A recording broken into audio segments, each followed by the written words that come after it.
Estoy grabando. Ya como les digo, si tienen alguna duda, interrumpan. O sea, para no ir preguntando a cada rato si alguien tiene alguna duda. Si escucho algún murmullo por acá, o si no pesco el murmullo y veo como la notificación del chat, voy a leerla. Ya como les decía, tenemos el campo vectorial, que está dado por este campo vectorial de acá, que está en coordenadas polares, y en la región del semiplano que está acá, que son todos los puntos del plano donde y es mayor que A. Y nos piden calcular este integral de flujo que está acá, y nos dan esta indicación de este integral y de esta integral. Esta indicación en verdad es como para que no tengan que andar haciendo las identidades trigonométricas y los campos de variables medio extraños, porque son un poco pérdida de tiempo. Entonces, para empezar, eh, como nos dan los problemas polares, tenemos que pasarlo a las coordenadas que sabemos trabajar. O sea, nosotros podemos resolver el problema en coordenadas polares o en otro tipo de coordenadas, pero pasa que de repente los productos puntos son un poco extraños. Entonces, no sé, pues si yo tengo algo del estilo acá, lápiz, color negro, si yo tengo acá, por ejemplo, un rho de teta punto x de teta, va, rho gorro y x gorro. Eh, Esto no va a ser igual a cero. Esto porque estas coordenadas no son ortogonales entre sí. Si se fijan acá, yo tengo acá mi x, este puede ser mi x gorro y este puede ser mi y gorro, pero esta coordenada depende de, o sea, este vector unitario depende de teta. Entonces, si teta es más grande o más chico, como que este vector va a tener distintas direcciones. Entonces siempre conviene operar en el mismo sistema de coordenadas. O sea, o yo trabajo todo en coordenadas polares o yo trabajo todo en coordenadas cartesianas, y si no lo trabajo todo, en algún momento voy a tener que pasarlo. O desarrollar que esta cosa es igual a coseno teta por x unitario más seno teta por y unitario, y al final hacer los productos correspondientes. Ya, dicho eso, empezamos acá y hacemos lo que les comentaba. Pasamos el campo vectorial como nos dan en coordenadas polares y lo pasamos a coordenadas cartesianas. Eh, este es el desarrollo que yo les decía. ¿Sí? ¿Escuché algo? No. Oye, ¿por qué ese más ahí en la ¿Dónde? integral? ¿Dónde? Ah, acá. Ah, es Sí. para indicar que la orientación positiva. Porque acá, Ah, sí, acá tenemos el conjunto y este conjunto tiene su borde. El símbolo parcial significa que es la frontera de este conjunto y se puede hacer en sentido positivo o en sentido negativo. ya, ya. Sí, sentido positivo o negativo. Es por eso más que nada. En todo caso, si no les colocan el más y no les colocan ningún símbolo, asuman que es positivo siempre.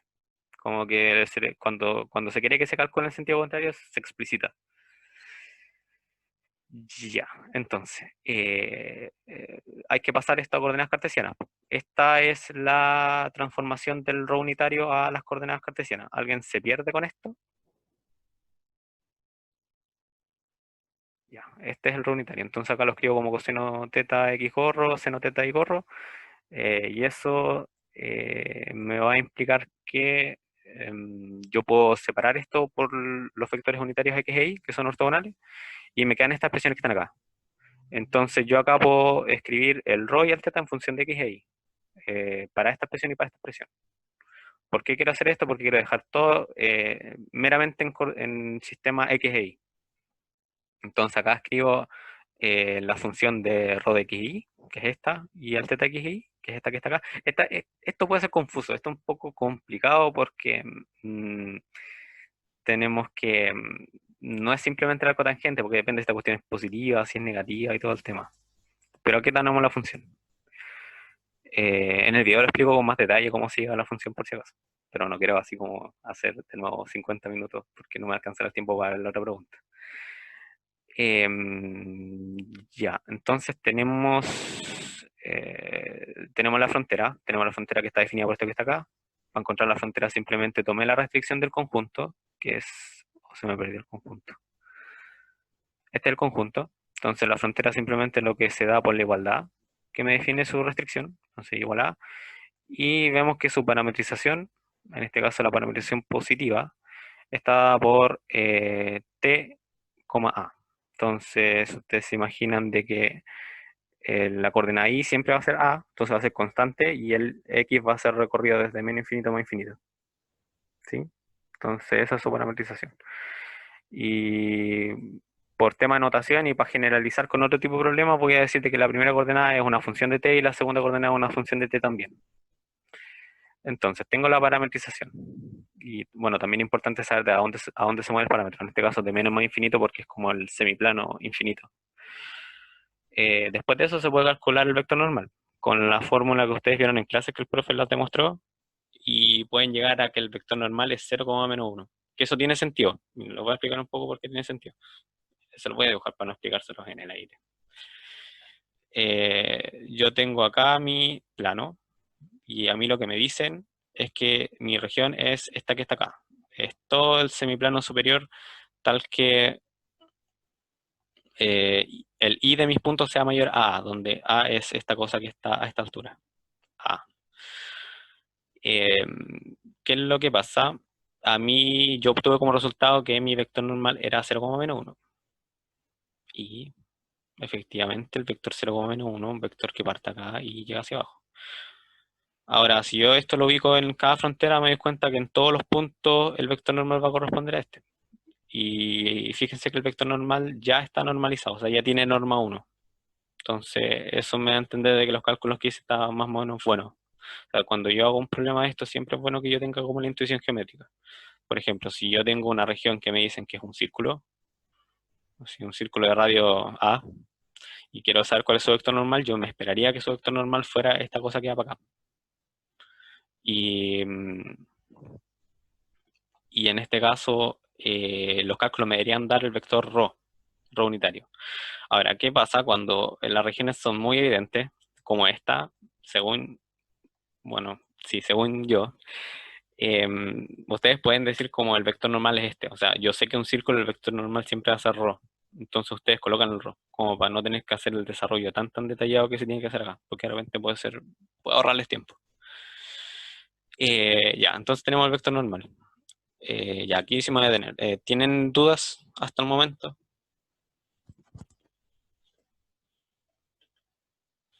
Ya, creo que no. Eh, Continúa. Entonces, acá reemplazamos lo que tenemos que reemplazar acá. ¿Qué pasa? Esta integral que está acá corresponde a la integral desde menos infinito más infinito. ¿Por qué menos infinito infinito?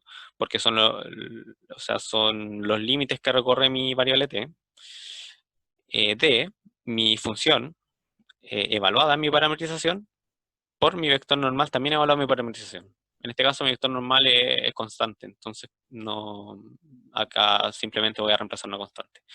Entonces esto lo reemplazo efectivamente. Y si se fijan, tengo la expresión que está acá. ¿Cuál es la diferencia de la expresión que está acá con la expresión que está acá arriba? Que es esta. Que acá yo reemplacé mi campo vectorial, que era este, en mi parametrización. Entonces, si se fijan, el θ y el ρ están evaluados en RDT. RDT, RDT, RDT. Entonces, ¿cuál es la diferencia entre arriba y abajo? Que arriba yo tengo mis funciones evaluadas en dos coordenadas, x e y. Y abajo tengo mi función evaluada en solamente una coordenada, una función de una coordenada, que es solamente t. Entonces depende solamente de t. Y eso punto mi vector normal integrado respecto a t. Y esto me simplifica un poco la vida porque esta cosa, o sea, este producto punto corresponde a la primera coordenada por la primera coordenada más la segunda coordenada por la segunda coordenada. Entonces esta cosa que está acá se me muere porque acá hay un cero y me queda la coordenada del i unitario, o sea, la expresión que acompaña al i unitario con signo negativo, esto que está acá abajo. Entonces vamos a continuar. Eh, Evaluamos. Ahora tenemos que evaluar las funciones. Tenemos el ρ de RDT y el θ de RDT y su evaluación se hace siguiendo la parametrización. Como podemos ver acá, t RDT es t, a. Entonces yo tomo el t, a y lo reemplazo acá arriba. Entonces, por ejemplo, acá el ρ de i me va a quedar raíz de t cuadrado más a cuadrado. Y el mismo reemplazo acá abajo. Entonces, reemplazando me queda efectivamente lo que les mencionaba, t cuadrado más a cuadrado y la función de acá abajo del θ. Entonces, considerando las evaluaciones y ahora reemplazando lo que evalué, voy a tener esto que está acá, esta expresión que está acá. Acá básicamente, uy, el cambio de hoja es medio jodido. Si se fijan acá yo tenía solamente un término, pero acá lo dividí porque mi función θ está definida por tramos. Entonces, para el tramo de t que va de menos infinito a cero, aplico esta cosa que está acá. Entonces reemplazo la expresión de abajo. Para el tramo de cero a infinito, que es lo de arriba, reemplazo esto que está acá arriba. Y reemplazo el rho de t, a, que es esto que está acá. Y eso más que nada. Luego desarrollamos esta expresión que está acá. Si se fijan, la segunda expresión nos la dan como indicación en el enunciado. ¿Alguna duda hasta el momento? Igual siento que voy rápido, que he avanzado más rápido de lo que creí. Sí, igual va muy rápido. Sí. Pero eso, ¿tienen dudas hasta el momento? ¿Qué cosa? Pregúntenme. Es A que ver, que creo yo no que caché muy bien sí. el cambio de F a coordenadas cartesianas. Ya, voy a volver a eso. El cambio de F coordenadas cartesianas. A mí me dan F con esta expresión que está acá. Entonces tengo dos cosas que están en polares. Una es el vector unitario ρ y la otra es el ρ cuadrado. El ρ cuadrado yo lo sé transformar o sea, de hecho ni siquiera lo hice de forma explícita acá, sino que dije ya, el ρ acá depende de x y de y. Entonces lo voy a dejar así, por mientras, para no tener que escribir la función de una. Y después dije ya, mi ρ vale esto, que es lo que nosotros sabemos que vale. Entonces al reemplazarlo abajo, mi ρ cuadrado quedó x cuadrado más y cuadrado. Como al final, como recién acá, se puede ver eso.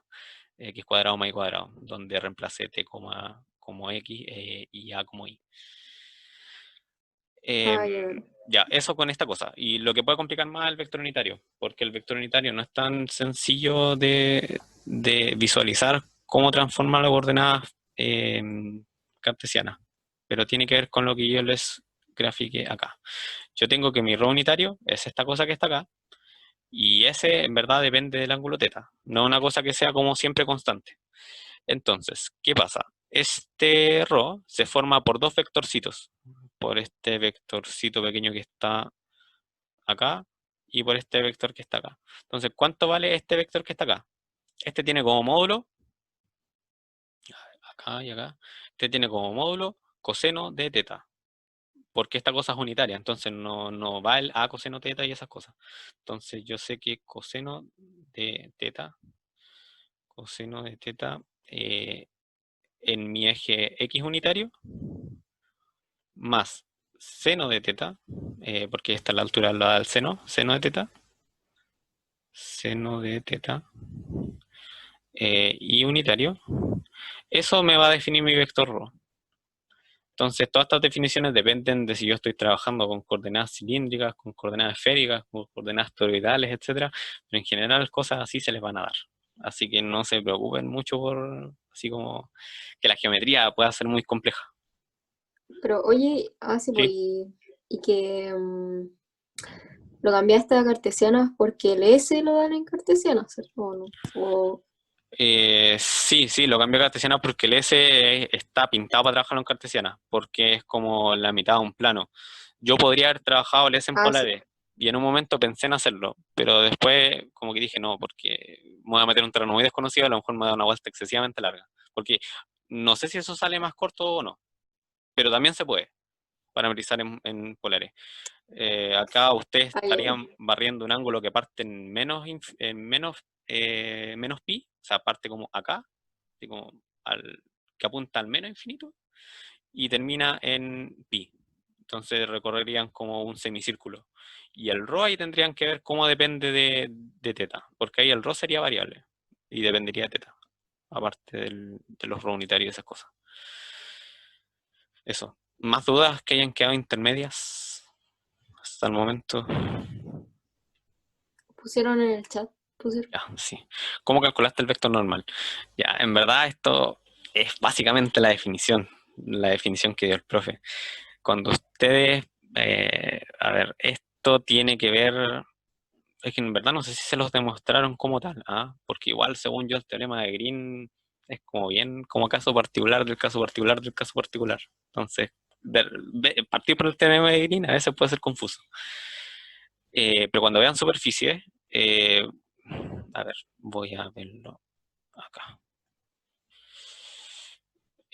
Una superficie es como esta cosa que está acá.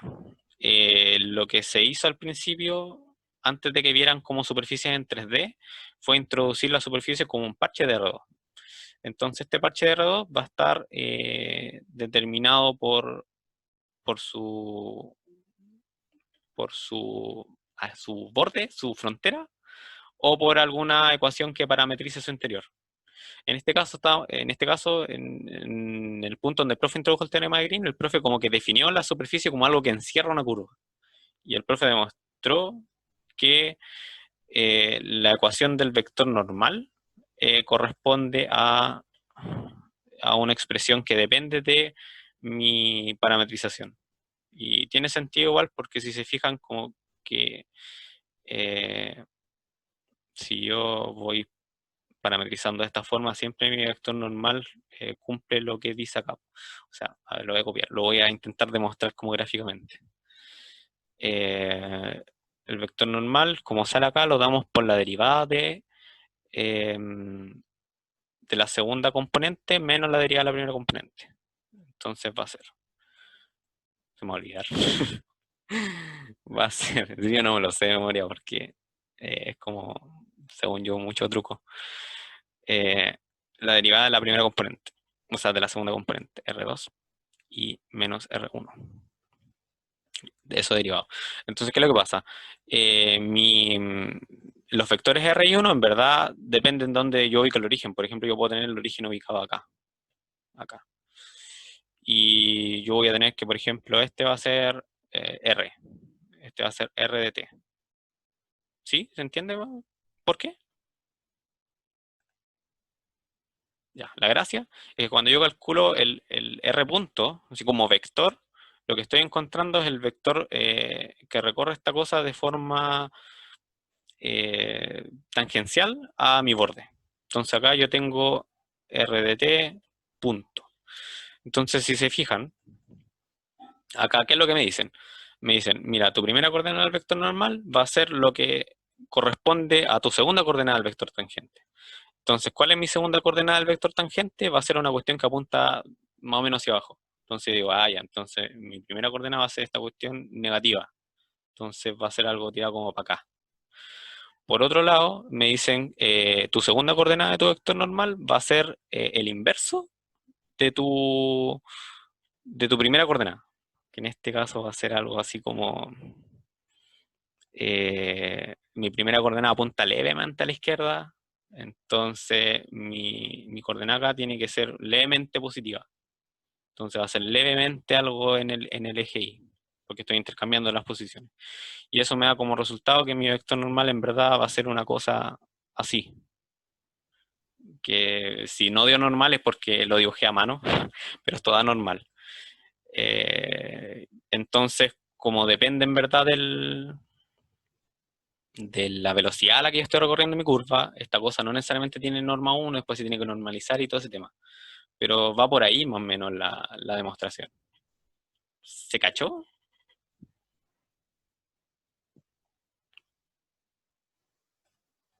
Chat. Oh, perfecto. Oh, genial. Ya. Eso. De ahí sale la fórmula. Gracias. Ya. ¿Dudas antes de continuar donde lo había dejado? Más dudas, más dudas.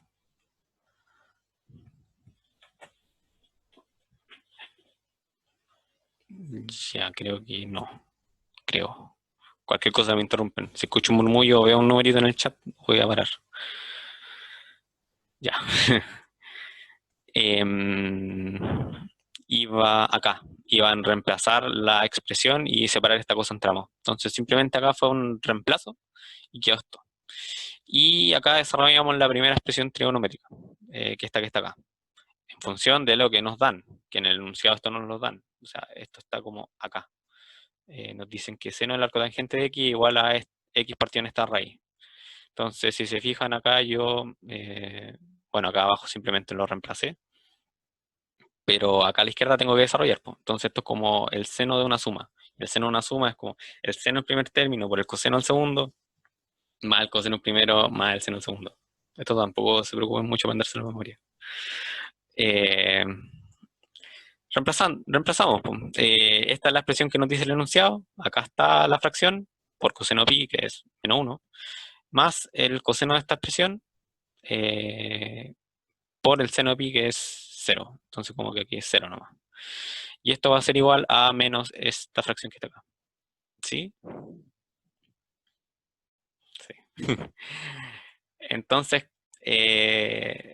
reemplazo lo que encontré. Acá tengo que esta cosa vale esta fracción con el signo más y esta cosa vale esta fracción con el signo menos. Entonces, si se fijan, son idénticos. Como que yo los reemplazo. Aquí, en vez de x, reemplazo a partido en t. Entonces, acá en vez de x coloco a partido en t. Y acá en vez de x coloco a partido en t.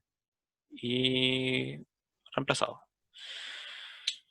Y acá se viene como el último truco que tiene esta pregunta, que yo quiero dejar esto de la forma t cuadrado más a cuadrado, porque es una integral que es más conocida y además tiene la forma de la indicación, que la indicación es como x cuadrado más c cuadrado elevado a menos 3 medios.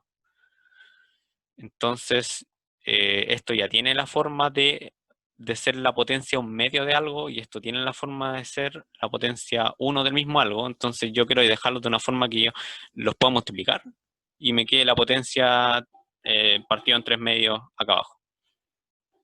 Ya, eso es confuso. ¿Alguien se perdió?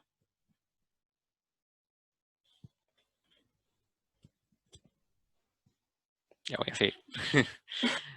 Em, Entonces, ya, ¿qué es lo que pasa?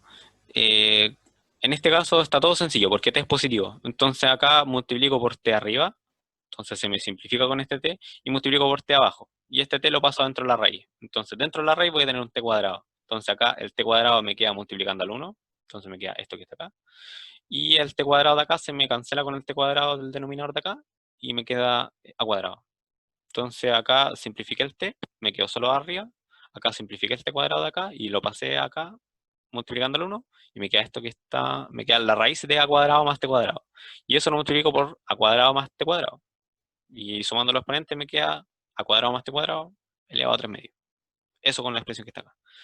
Abajo es un poco más difícil porque el t no es positivo, el t es negativo, va de menos infinito a 0. Este menos infinito a 0 implica que no puedo llegar y pasarlo dentro de la raíz, porque adentro de la raíz no puede salir algo negativo. O sea, si yo tengo, a ver, si yo tengo acá, por ejemplo, menos 2 raíz de 3. Yo no puedo pasar el menos 2 dentro de la raíz diciendo como, ya, esto va a ser igual a raíz de menos 2 por menos 2 raíz de 3. Y esto igual a 4 raíz de 3. Mm, esto igual a 4 por 3. No puedo decir eso, porque yo para sacar algo de una raíz, ese algo tiene que ser positivo, porque estamos trabajando con números reales. O sea, todas las raíces están definidas en los números positivos. Entonces, si yo paso un número negativo adentro, estoy como rompiendo la definición de la raíz. Tendría que trabajar con imaginario. Entonces, eso es muy ilegal. ¿Qué es lo que pasa? Para yo poder meter mi t adentro de la raíz, tengo que usar su valor absoluto. Entonces, ¿qué pasa? Voy a multiplicar arriba y abajo por el valor absoluto de t. Entonces, con eso yo lo puedo pasar con total libertad adentro de la raíz. Este t pasa, me queda t cuadrado por esta cosa más t cuadrado. Acá hago las simplificaciones pertinentes, simplifico acá y me queda lo mismo que arriba, pero con signo negativo. Esto ustedes lo pueden ver de derecha para izquierda. O sea, yo tengo la expresión que está acá y si yo quiero sacar el t para afuera, yo tengo que sacarlo con módulo. Es importante. Si no lo saco con módulo, puedo estar haciendo algo erróneo. En este caso, sacando un t negativo hacia afuera.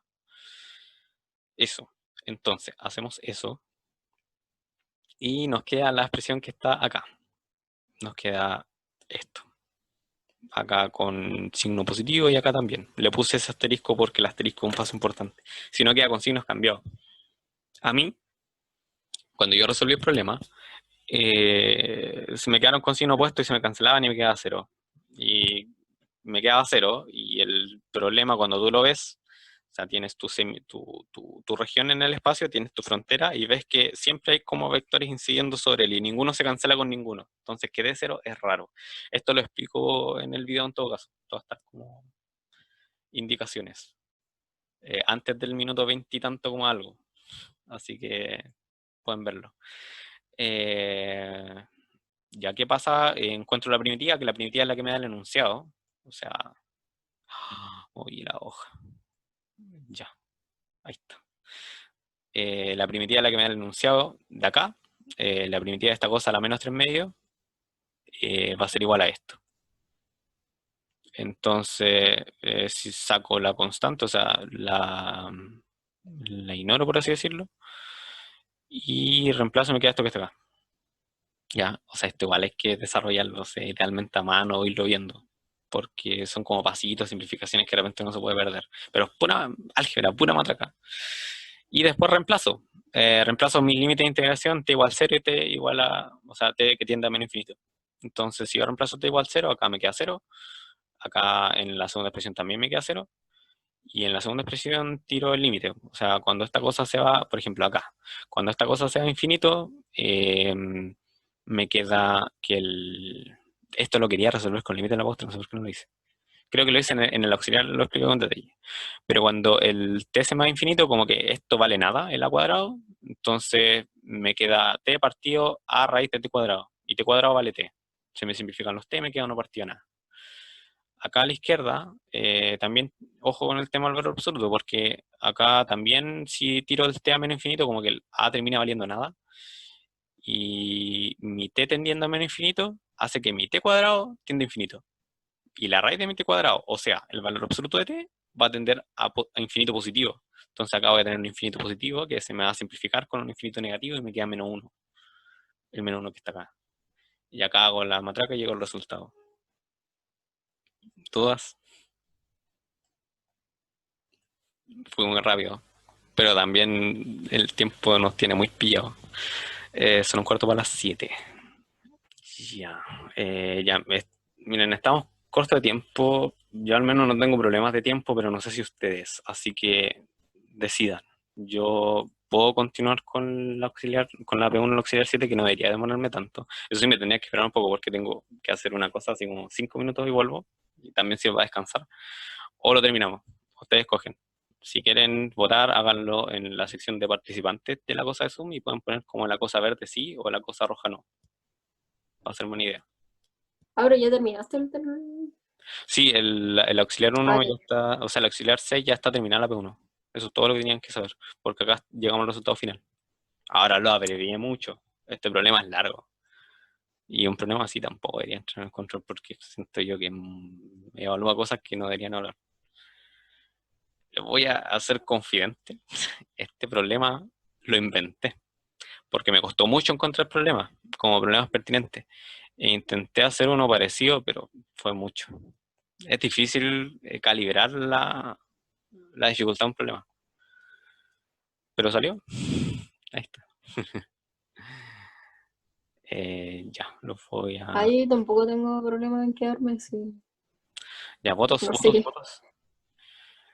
Ya, entonces salimos. Voy a volver a las 18:55. Ya, mi notebook marca las 18:49. Así que voy a cerrar mi micrófono y mi video por mientras. Y ahí nos vemos. Nos vemos. Ya, volví. Eh, Prendí la cámara. Acá estoy. ¿Se escucha si no estoy sujetando el micrófono? Yo cuando grabé el video sujeté el micrófono todo el rato porque después lo escuché y no se escuchaban. O sea, grabé un poquito y no se escuchaban nada. De nada. Ya. O sea, sí se escuchaba, pero había que poner como el volumen a mí. Así que mejor. Así puedo tomarme el té mientras explico cosas. Eh, Duda. ¿Se le formuló alguna duda por mientras?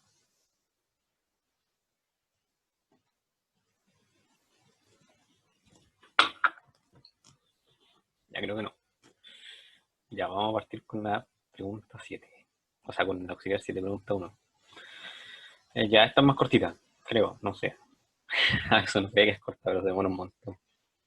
Piden calcular esta integral y nos dan esta superficie. ¿Cuál es la gracia de esta superficie? Que son los puntos en el espacio que cumplen dos restricciones. Esta que está acá y esta que está acá. Y nos dan la función y nos dan la superficie. Entonces tenemos que ver qué hacer. Para esto vamos a usar la definición de integral de superficie, que es esta que está acá. ¿Alguien quiere que detalle un poco en la definición? Como qué es cada cosa.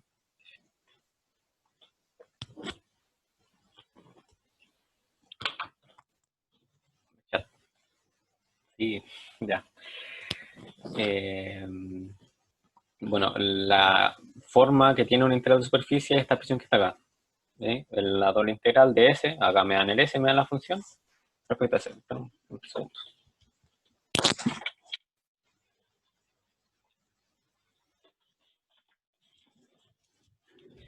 Ya, interrumpido. Nos dan la función y nos dan la superficie. Ahora, ¿cuál es el tema? La superficie yo la tengo que parametrizar. Así como una curva yo la parametrizo a un parámetro t, yo mi superficie la tengo que parametrizar en dos coordenadas. ¿Por qué dos coordenadas? Porque la superficie va en dos dimensiones. Entonces, no es posible en la práctica parametrizar con solo una coordenada mi superficie. Entonces, mi parametrización es una función x, función de mis dos coordenadas, que va desde una región D. La región D generalmente es un rectángulo, o sea, un rectángulo que me dice tu coordenada 1 parte de acá a acá y tu coordenada 2 parte de acá a acá. Recorre eso. Va desde esa región y mapea cada punto de ese rectángulo a un punto en R3. Entonces yo, a partir de ese rectángulo, que puede ser un rectángulo de coordenadas esféricas, por ejemplo, puedo parametrizar una esfera en tres dimensiones. Esta cosa es ideal cuando uno intenta graficar funciones medias raras en 3D. O sea, depende de la especialidad que se haga cada cual, si lo necesito o no. Eso. Y la doble integral corresponde a ese dominio D, que como es un rectángulo es integrable, o sea, en la integral de una coordenada y después la integral de otra, de f reemplazado en mi parametrización, que esto es similar a lo que se hace en la integral de línea, y mi vector normal. Que, en ningún momento dejé de grabar, yo voy a tener que recortar la cuestión para eliminar el tramo de descanso. Por el módulo de mi vector normal. ¿Qué hace este vector normal? Cuantifica cuánto varía mi área, cuánto crece o cuánto se achica mi superficie. O sea, sí, mi superficie, cuánto yo avanzo en ella, a medida que yo varío tanto el primer parámetro como el segundo. Entonces, por ejemplo, a ver, voy a mostrarles un ejemplo. Si yo tengo una superficie parametrizada en coordenadas polares, un círculo, yo me puedo mover en dos direcciones. Yo puedo moverme en el ρ, o sea, puedo alejarme o acercarme del origen, o puedo moverme en el θ, que es seguir rotando o dejar de o rotar en el sentido contrario en mi círculo.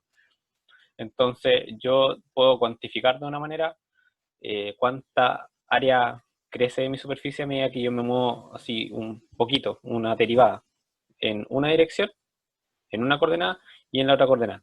Y este producto cruz, me va a dar el área de un paralelogramo. ¿Sí? A ver, ¿cuál es la gracia de esto en verdad? Que no es lo mismo moverme este ángulo, por ejemplo, este delta ángulo, así como, ¿cómo lo podría poner? De ángulo, lo voy a poner de diferencial de ángulo. Si me muevo un diferencial de ángulo en un radio chiquitito, voy a estar variando mi área poquito.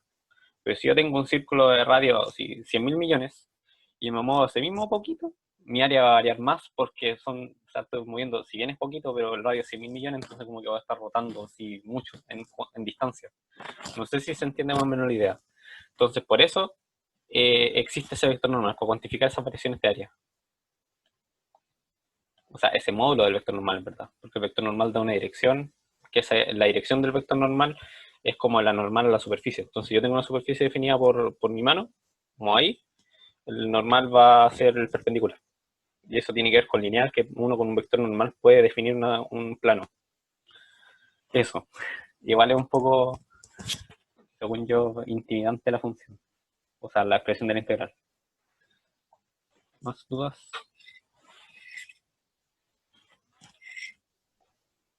Y ya, continuamos. Entonces, aterrizando esa cosa de la integral.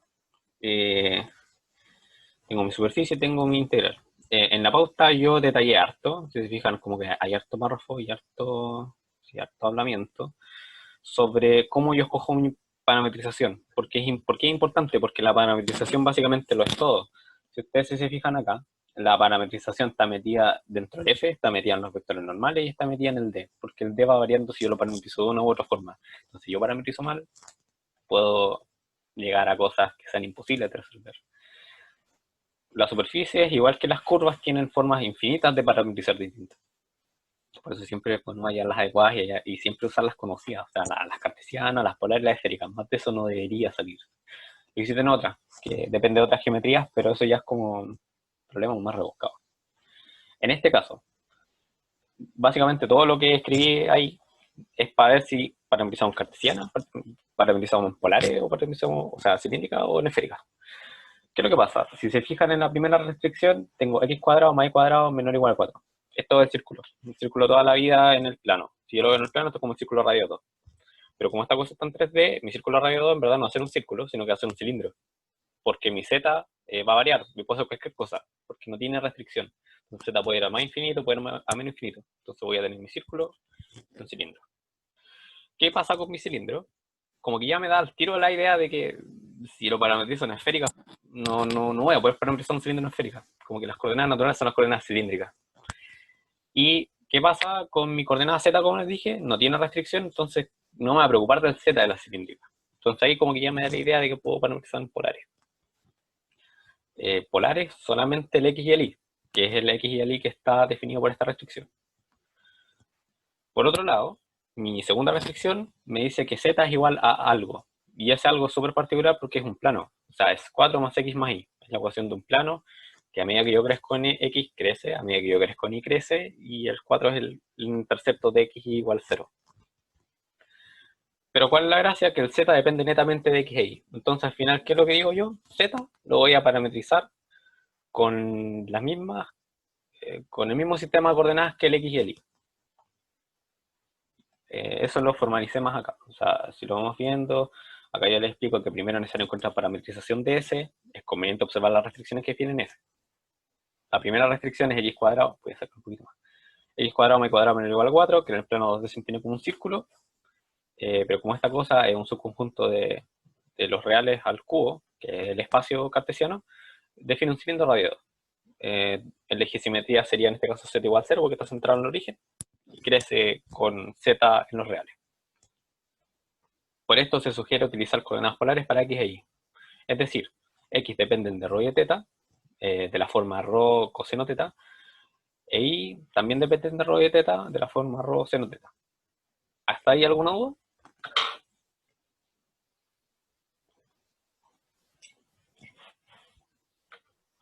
Creo que no.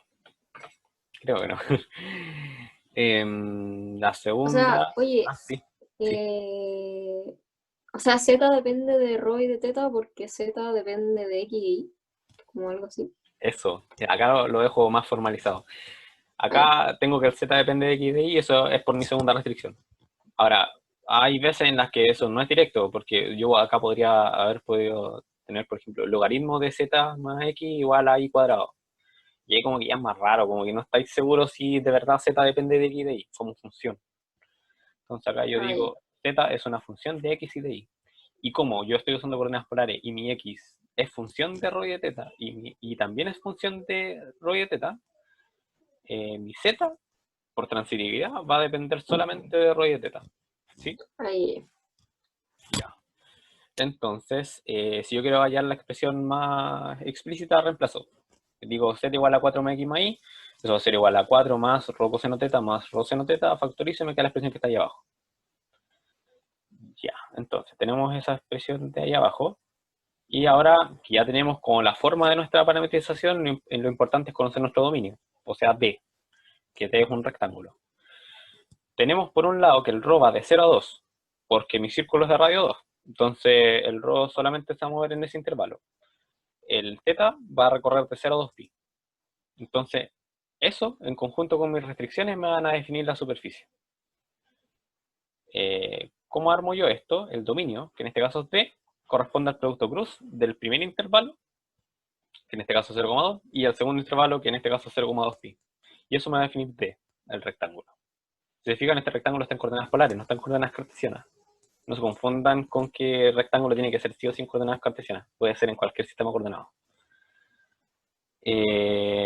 Entonces, de esta forma definimos mi función de parametrización, que la voy a llamar sigma, que me va a tirar todos los puntos de D a R3.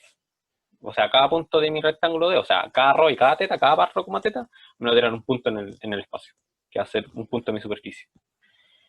Y esta es la expresión que me define mi función. Pues. Esta es la coordenada X, la coordenada Y y la coordenada Z. ¿Hasta ahí alguna duda? Porque ya tenemos la parametrización lista, y eso es como lo más importante según yo.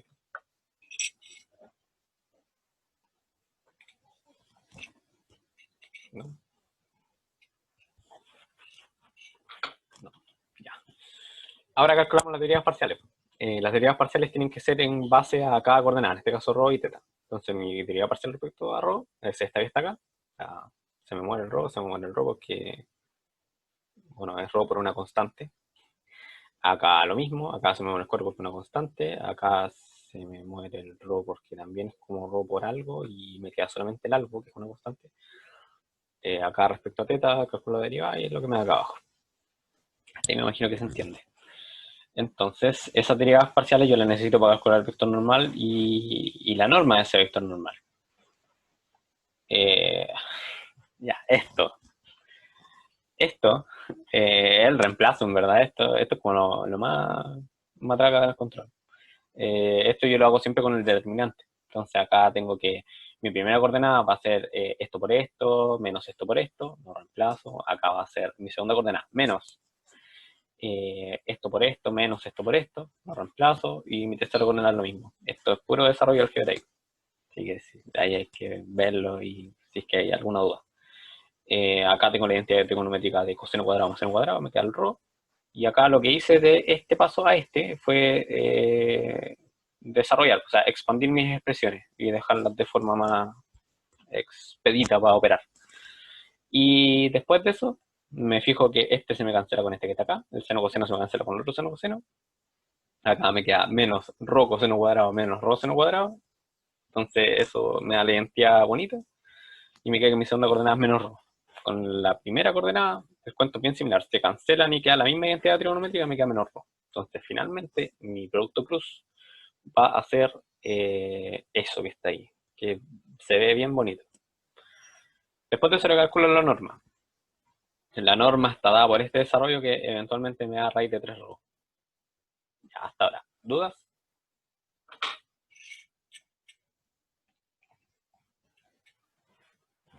Ya creo que está bien. Y con eso podemos calcular la integral. Entonces acá yo tengo mi integral, mi función es esta. No me lo dan explícitamente como un f de x, y, z, pero yo puedo considerar ya de que si reemplazo mi parametrización en la función, estoy dejando z, x e y en función de mis parámetros, que en este caso rho y teta. Entonces simplemente acá escribo z, rho de teta, x, rho de teta, y rho de teta. Y acá lo que hice fue simplemente factorizar el z, lo dejé aquí afuera. Esta es la expresión para mi norma del producto cruz y integro respecto a estas dos coordenadas. Y este es el D también. Después de eso reemplazo los límites del D, que era el rectángulo 0,2 cruz 0,2 pi. Entonces me quedan estos límites. Y acá tengo igual que tener ojo de integrar de forma adecuada. El 0,2 pi corresponde a teta, entonces el teta tiene que ir adentro, entre comillas. Y el otro tiene que ir afuera, que es el rho, que va de 0 a 2. Entonces acá reemplazo. Acá me salté varios pasos que eran formalidad más que nada, pero sabemos que el x cuadrado más y cuadrado en coordenadas polares corresponde a... Ah, no, no me lo salté. Creo que no. O sí. No, no me lo salté. Lo desarrollé. Ya. Pero reemplazo. O sea, x es rho coseno teta, y es rho seno teta, el z es esta expresión que está acá, mi norma es raíz de 3 rho y las coordenadas. Luego saqué el raíz de 3 hacia afuera, lo más hacia afuera posible porque es una constante. Acá me quedó, esto me quedó rho al cuadrado, porque la identidad trigonométrica coseno cuadrado más seno cuadrado. Ese rho cuadrado lo multipliqué con el rho que está acá, me quedó rho cubo, y ese rho cubo lo saqué del integral. Luego, nada, pasé esto que está acá, este factor me quedó solo abajo. ¿Dudas? ¿Dudas? Ya. Luego, la primitiva. La primitiva de esta cosa respecto a teta es rho seno, porque la deriva al seno es coseno, y acá la deriva al menos coseno es seno. Entonces me queda esta primitiva que está acá. Y la evalúo en 2pi y en 0. Reemplazo. Hago los reemplazos. Acá me queda un 0 dando vueltas. Acá me queda un 1. Y me doy cuenta que acá me queda menos rho y acá me queda más rho. Se me cancelan. Y esa cancelada me deja solamente el 8pi. Ese 8pi lo saco en integral y me queda acá afuera. Y me queda solamente la integral de 0 a 2 de rho cubo. La primitiva de eso es rho a la cuarta partida en 4. Evalúo los límites. Y me queda 32 pi raíz de 3. Y ahí está listo el problema. Que según yo es harto más corto que el otro. Ya, eso es todo. Los dos problemas. La Javi me dijo que les iba a decir de que le mandaran correos para la B2. Así que ahí tienen que hablar con ella. Me gustaría ayudarlos con eso, pero me vio muy encima la situación, así que no alcanza a analizar su pregunta. Así que eso, ¿tienen alguna duda respecto a la P1? Respecto a cualquier cosa. Voy a pausarla, o sea, voy a cerrar la grabación.